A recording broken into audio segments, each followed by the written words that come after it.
शिव पार्वती ने किया, नागिन का पूजा। भगवान शिव कैलाश में ध्यान कर रहा था। देवी पार्वती अपने पुत्रों को वेदों से संबंधित विभिन्न कहानियां सुना रही थीं।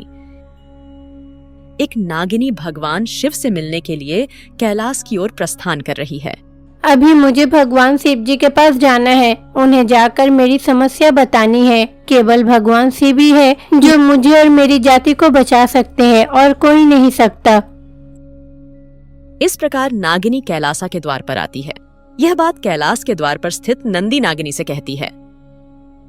अरे आप कौन हो? कैलाश के अंदर आप प्रवेश क्यों कर रही हो? मैं इस वक्त बड़ी मुसीबत में हूँ। मुझे अपनी समस्या भगवान शिव जी को बतानी है। कृपया करके मुझे अंदर जाने दे। वो सब तो ठीक है, पर आपकी समस्या क्या है? वास्तव में इससे पहले मैं आपको कैलाश में कभी नहीं देखा। क्या आप भूलोक से आए हो? मैं भूलोक से आ रही हूँ। दरअसल मैं नागा जनजाति का नागिन हूँ, लेकिन कुछ कारणों और श्राप के कारण मैं धरती पे ही रह गई। लेकिन उधर भूलोकवासी मुझे और मेरी जाति को बहुत परेशान कर रहे हैं। मुझे अपने सारे कष्ट के बारे में भगवान शिव जी को बतानी है। मुझे जाने दीजिए। ऐसा कहकर नंदी नागिनी को कैलासम में प्रवेश करने की अनुमति देता है। आदि दंपत्ति को मेरा प्रणाम। नागिनी प्रणाम करने के बाद भगवान शिव अपने ध्यान से बाहर आते हैं। वहां देवी पार्वती, जो बच्चों को वेदों के बारे में बता रही थीं, देवी पार्वती वहां से उठी और भगवान शिव के पास पहुंची। अरे नागिनी, आप अचानक यहाँ पर? आपको देखकर लग रही है कि आप बहुत चिंतित में हो। क्या बात है नागिनी, क्या हुआ? स्वामी, मैं यहाँ अपने दर्द आपसे साझा करने आई हूँ। मैं भूलोक में रहती हूँ। उधर भूलोकवासी बहुत ही बहसी हो गए हैं। आप चाहे तो गंगा माता को अपने सिर पर मांग लीजिए। वो आपको बताएंगे कि वो लोग किस तरह प्रकृति के साथ साथ हम जैसे जीवों पर भी अत्याचार कर रहे हैं। वास्तव में भूलोक में क्या हो रहा है? नागिनी, मुझे अच्छे से बताओ, तुम्हारी समस्या क्या है? भूलोकवासी हम पर हमला कर रहे हैं, लेकिन हमारे पास जो नागमणि है उसे पाने के लिए चुड़ैल हमें मार रही है। अब तो आम लोग भी हमें चैन से घूमने नहीं दे रहे हैं। हम जहाँ भी जाते हैं वो लोग हमें पत्थर से मार मार के मार डालते हैं। हम लोग जंगल में शांति से रहते हैं, लेकिन मजदूर जंगल को ही नष्ट कर रहे हैं। साथ ही वो लोग जंगलों पर कब्जा कर रहे हैं और शहरों को आजाद कर रहे हैं। यदि ऐसा ही चलता रहा तो हम लोग कहाँ जाएंगे बताइए? वो लोग हमारे टीले तोड़ रहे हैं, हमारे घर आके हम लोगों को परेशान करते हैं। मुझे समझ में नहीं आ रहा, क्या वो लोग हम लोगों से डर के ये सब कर रहे हैं? कृपया आप हम लोगों को बचाइए। इतना कहकर नागिनी भगवान शिव के चरणों में गिर जाती है और विनती करती है। भगवान शिव ने नागिनी की पीड़ा सुनी। मैं आपकी दर्द समझ सकता हूँ नागिनी। मैं आपकी जाति की समस्या की पूर्ण समाधान कर दूंगा। आप अभी निश्चित होकर भूलोक में चले जाइए। तो भगवान शिव नागिनी को भूलोक जाने के लिए कहते हैं। नागिनी भी भूलोक जाने के लिए प्रस्थान करते हैं। स्वामी, अब आप क्या करने जा रहे हैं? आप नाग जाति की पीड़ा कैसे दूर करेंगे? वास्तव में नागा दिव्य है, पूजनीय, उनकी पूजा करनी चाहिए। लेकिन ये लोग तो उनकी पूजा नहीं करते, परेशान करते हैं उन लोगों को। भूलोकवासी जानकर ये सब नाग जाति को परेशान कर रहे हैं। मनुष्य जाति अपने निर्बुद्धि के कारण ये सब प्राणियों के ऊपर आक्रमण करते हैं। हमें भूलोक जाकर मनुष्य को बताना होगा क्या अच्छा है और क्या बुरा है, मूर्ख जानवर के प्रति कैसे व्यवहार करना है और क्या करना चाहिए और क्या नहीं। इस प्रकार भगवान शिव और देवी पार्वती ने कैलाश छोड़कर भूलोक जाने का फैसला करते हैं। पुत्रों, अभी हम लोग भूलोक जा रहे हैं। जब तक लौट कर नहीं आते, पूरी कैलाश की देखभाल करना आप दोनों की जिम्मेदारी है। तुम दोनों अच्छे से रहना, ठीक है? यह कहकर पार्वती और भगवान शिव कैलाश छोड़कर भूलोक चले जाते हैं। भगवान शिव और देवी पार्वती जब पृथ्वी पर आते हैं तो अपना रूप बदलते हैं। वे एक साधारण पति पत्नी में तब्दील हो गए। उसके बाद वह दोनों पति पत्नी गांव में घूम रहे थे। तब कुछ लोग हाथ में लकड़ी लेकर एक सांप का पीछा कर रहे थे। अरे आप लोग ये क्या कर रहे हो? उस सांप का पीछा क्यों कर रहे हो? अरे आप कौन हो? आप दोनों को तो इस गांव में कभी नहीं देखा। मेरा नाम है रुद्रैया, मैं बहुत दूर से आ रहा हूँ। हम दोनों पति पत्नी एक गांव से जाकर दूसरे गांव में भगवान की कहानियां सुनाता हूँ। आप सभी सांप के पीछे क्यों पड़े हो? पहले ये बताओ, कोई सांप का पीछा क्यों करेगा? ये जहरीला सांप है, किसी को अगर काट लेगा तो वो मर जाएगा। इसीलिए हम सभी गांव वालों सांप का पीछा करके सांप को मार रहा हो। जब वीर्या ने ऐसा कहा तो गौरी, जो रुद्राय की पत्नी है, यह कहती है, क्या आप इस डर से हत्या कर रहे हैं कि वो क्या करेंगे? क्या इससे कोई फायदा है? आप लोगों को कभी कोई नुकसान पहुंचाया है? अरे ये सांप कई बार ऐसा किया है। हमारे गांव में एक आदमी एक ऊंचा टीले पर मिट्टी से घर बना रहा था। अचानक वो सांप उसे काट लेता है और वो वहीं पर ही मर जाता है। इसीलिए इस गांव में जितने भी सांप है सभी को मार रहा हूँ। वाह, बहुत ही बढ़िया। क्या आप सभी ग्रामीण उस टीले को छोड़कर घर नहीं बना सकते हो? इस धरती पर हर एक जीव का जीने का अधिकार है। बिना घोंसले के उस प्राणी पर आप कैसे अत्याचार कर सकते हो? यदि सचमुच आप लोग इतना साहसी हो तो बाघ की गुफा को तोड़कर वहां अपना घर बना के दिखाओ। जब रुद्रैया ने पूछा तो वहां मौजूद सभी लोग एक दूसरे के घुटनों की ओर देखने लगे। जब तक आप किसी प्राणी को नुकसान नहीं पहुंचाते हैं, तब तक वो प्राणी आप लोगों को भी नुकसान नहीं पहुंचाएगा। एक समय पृथ्वी पर कितने जंगल थे, अब मैं कितना भी खोजूं मुझे एक भी जंगल नहीं मिलता। हम सभी ने अपने लालच से जंगलों पर कब्जा कर लिया है, लेकिन वो जीव कहाँ जा सकता है? उन्हें हमारे बीच भी नहीं घूमना चाहिए। हम में से कौन हिम्मत करता है? इस तरह मारपीट करना बहुत बड़ी गलत बात है। इस प्रकार रुद्रैया और गौरी वहाँ सभी लोगों को सूचित करते हैं। सचमुच ये नाग पूजनीय है। क्या आप जानते हैं कि इस भूमि पर आदि शेषु का अधिकार है? आदि शेष का अर्थ है कि इन सभी नागों का राजा कोई नहीं है। यदि उसने धरती को सिर पर ना उठाया होता तो हम इतने आराम से यहाँ नहीं रह पाते। इसके अलावा पौराणिक कथाओं में नागों ने देवताओं की बहुत मदद की है। अमृत छलकाने की घटना तो आप सभी को याद है, और नाग तो सुब्रमण्य स्वामी की साक्षात अवतार है। यदि आप लोग इस प्रकार नागों को सताओगे तो आप लोगों की कुल नष्ट हो जाएगा। आपकी बातें सुनकर ऐसा लग रहा है कि नाग तो हमारा अच्छा ही कर रहा है। आप इन नागों को कैसे हत्या कर सकते हो जो इतना अच्छा काम कर रहा है? आप लोगों का तो नागों का आदर करना चाहिए, उसका पूजा करना चाहिए। जब रुद्रैया ने ऐसा कहा तो उनमें से एक महिला ने यह बात कही। इसका मतलब हम लोगों को क्या करना चाहिए? माँ के पास जाके दूध डालूं? नहीं नहीं, टीले पर दूध डालने पर टीला तो गीला हो जाएगा। उसके बाद वो सांप उस टीले पर नहीं रह पाएगा। ऐसा करने से उसकी आवाज संपूर्ण रूप से नष्ट हो जाएगा। और इन नागाओं की पूजा कैसे करें? आप ऐसे दिखते हैं जैसे आप सब कुछ जानते हैं। आप ही बता दीजिए इन नागाओं की पूजा कैसे करें? कमलम्मा के पूछने पर रुद्रैया और गौरी यह कहते हैं, प्राचीन काल में ऋषि मुनि कई नाग नागिन का मंदिर स्थापन किया था। वो सब मंदिर में नाग नागिन का मूर्ति भी है। आप लोगों को उस नाग नागिन की मूर्ति के ऊपर दूध डालकर अभिषेक करना चाहिए। आप सभी का कहने का मतलब क्या है? पहले आप लोग टीले के पास जाइए और नागा मूर्तियों को वहाँ प्रतिष्ठा करके वहाँ पूजा करें। इसलिए गौरी और रुद्रैया गांव के मंदिर में नागा मूर्तियों के पास जाते हैं। सबसे पहले गौरी और रुद्रैया उन नाग शिलों को साफ करते हैं।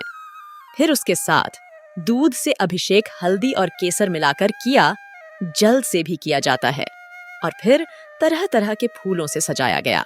देखिए, सजावट तो हो गई है। अब हमें इन नागा प्रतिष्ठाओं को एक विशेष भोजन अर्पित करना होगा। समझे आप लोग? वो भोजन क्या होगा? वो तिल और गुड़ से बनी चिमिली। आप सभी के मन में अब ये शंका हो सकती है कि ये चिमिली क्यों चढ़ानी है, ऐसा क्या बात है? हाँ, बताइए ना, ऐसा क्यों करना है? आमतौर पर नागुला चौथी के दौरान भारी बारिश होती है। हम सभी विभिन्न प्रकार से सर्दी से पीड़ित होते हैं। ये तिल शरीर में गर्मी पैदा करते हैं। इसीलिए हमारे ऋषियों ने हमें बताया कि मौसम को ध्यान में रखते हुए इन तिलों से बनी चिमिली को अपने प्रसाद के रूप में रखें। अब आप लोग समझे? तो गौरी और रुद्रैया उस नाग नागिनी की मूर्ति पर प्रसाद चढ़ाते हैं।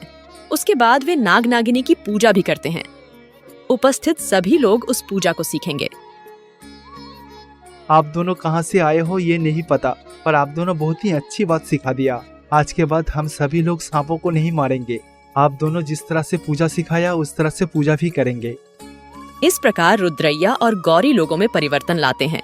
तो उस गांव के लोग पड़ोसी गांव के लोगों को नाग चतुर्थी पूजा के बारे में बताते हैं। इस पूजा को पूरी दुनिया में फैलाते हैं। यह देखकर भगवान शिव और माता पार्वती बहुत प्रसन्न होते हैं।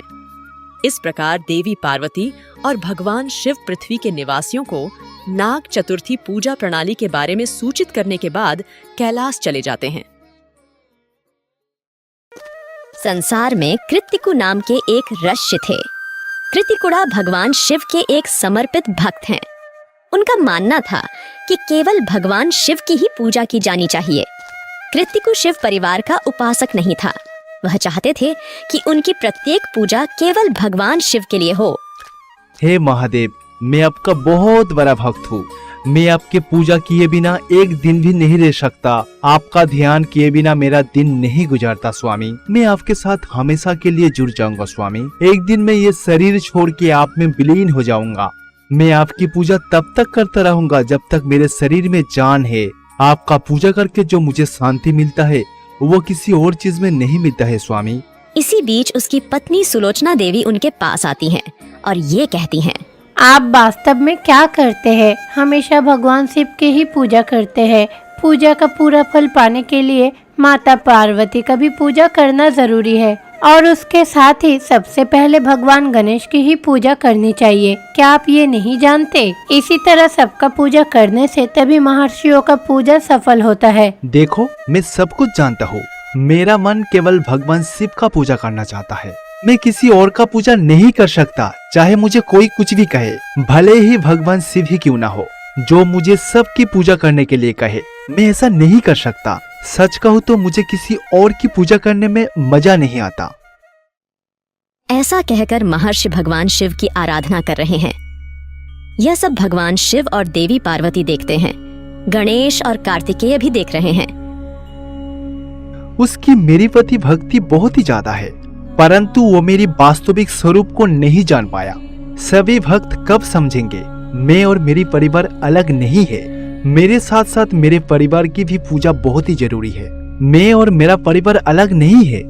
पृथ्वी पर रहे अधिकांश लोग अभी भी पुरुष देवताओं की पूजा करते हैं। उनकी नजर में सिर्फ महिलाएं ही नहीं, देवियां भी पूजनीय नहीं है। कम से कम परम पूजनीय भगवान गणेश की तो पूजा करना ही चाहिए। उन लोगों को महिला देवियों के ऊपर भरोसा नहीं है और इसी गलती से उन्हें उभरना होगा।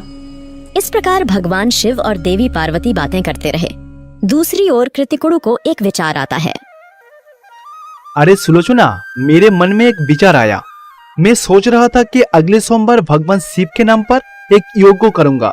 इसके बारे में आप क्या सोचते हो? इसका मतलब है जो कैलाश में भगवान शिव बैठे हैं वो वास्तव में हमारे आश्रम में आए, है ना? जैसे कि आप तो जानते ही है कि मैं भगवान शिव का कितना बड़ा भक्त हूँ।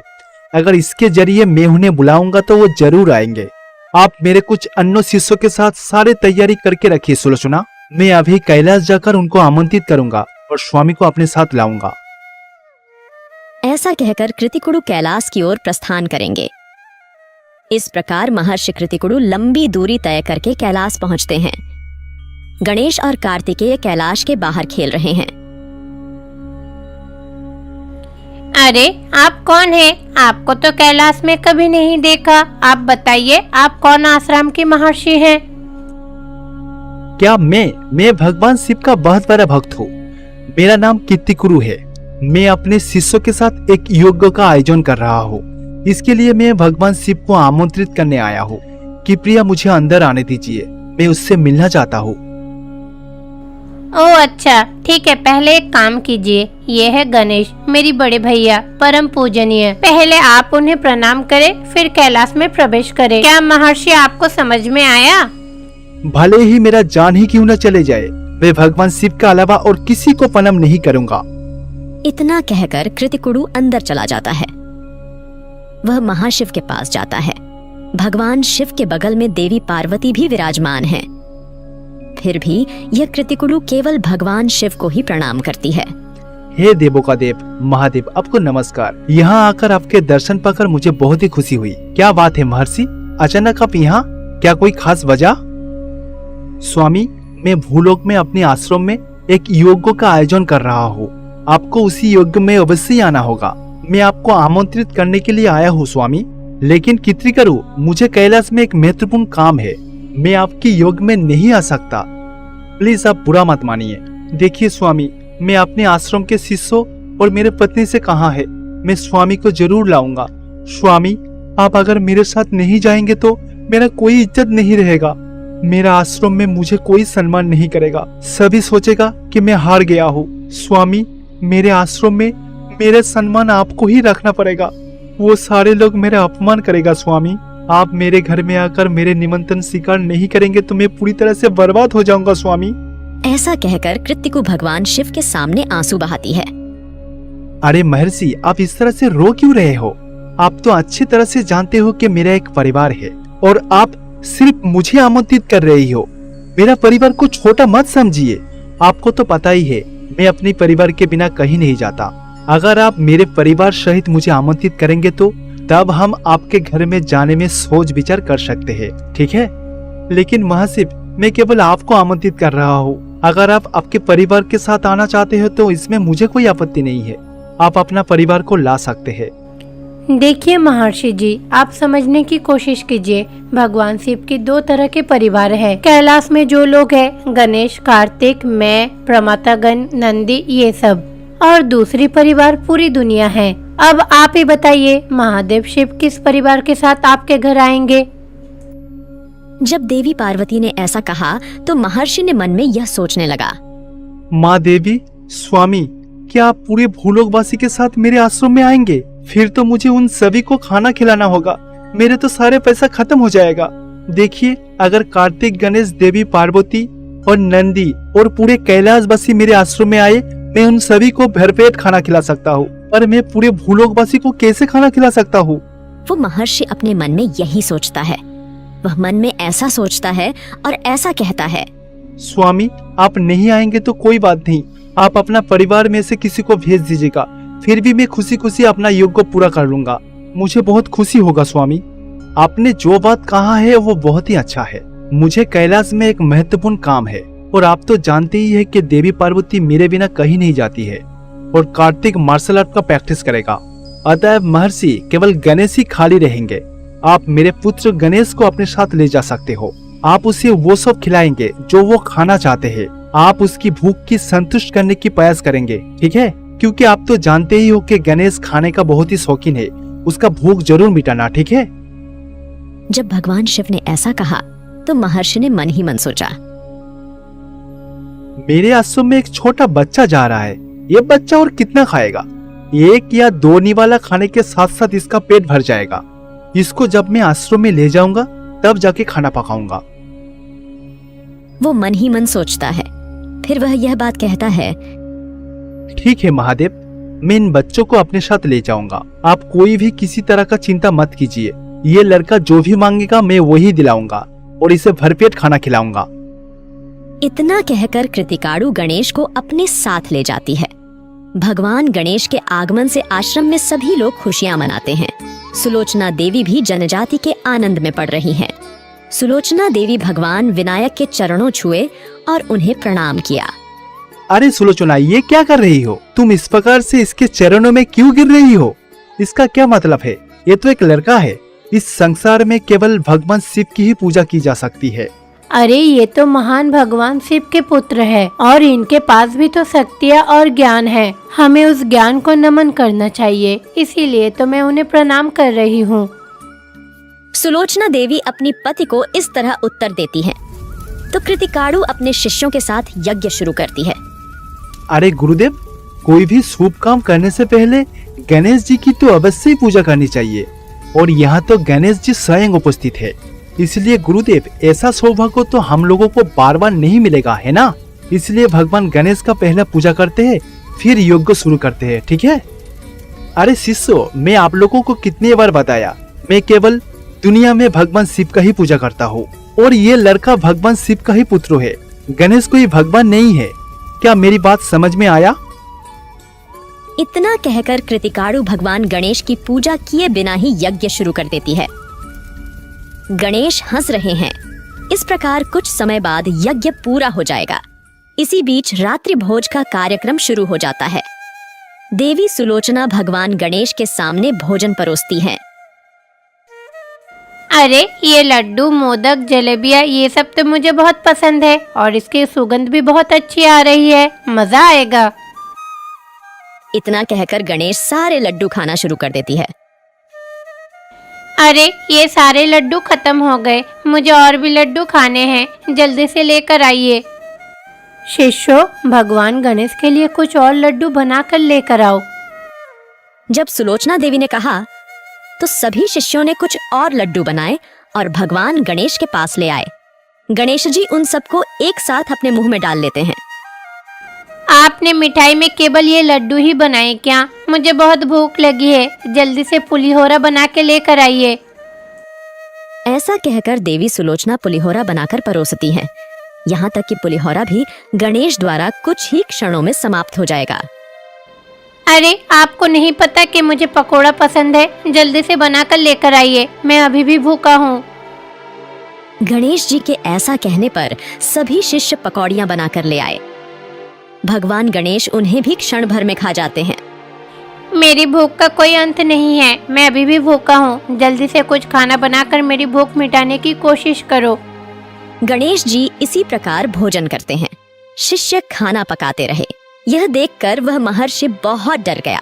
भगवान गणेश को खाना खिलाने के चक्कर में उसका सारा पैसा खर्च हो रहा था। गणेश ने एक के बाद एक खाना खाते रहे। इस तरह गणेश भी खाना खाते हैं और यह कहते हुए रहते हैं कि उन्हें और खाना चाहिए। हे माँ पार्वती, हम गणेश जी को जितना भी खाना खिलाए वो संतुष्ट नहीं होंगे, वो केवल आपका ही हाथों का बना हुआ खाना खाकर संतुष्ट होंगे। कृपया करके आप यहाँ आकर हमारे आश्रम की रक्षा करें। सुलोचना देवी के विनती करने पर देवी पार्वती आश्रम में आती है। माता पार्वती अपने हाथ से भगवान गणेश को एक लड्डू खिलाती है। इसी से गणेश जी की भूख शांत होगी। अब मुझे होश आ गया है माता। इतने दिनों तक मैं आपका महिमा नहीं जान सका। इतने दिनों में मैं सिर्फ महादेव का पूजा करता था, पर ये देखकर मुझे समझ में आ गया कि आप ही उसकी शक्ति है। कृपया मुझे माफ कर दीजिए माता। आप देवियों में सर्वोत्तम हो, आप अतुलनीय हो। मुझे क्षमा कर दीजिए माता। विनायक, आप भी मुझे क्षमा कर दीजिए। इस प्रकार गणेश अपने भोजन के माध्यम से कृतिकुडु को ज्ञान देते हैं। देवी पार्वती और भगवान गणेश कृतिकाणु को आशीर्वाद देते हैं और वहां से चले जाते हैं।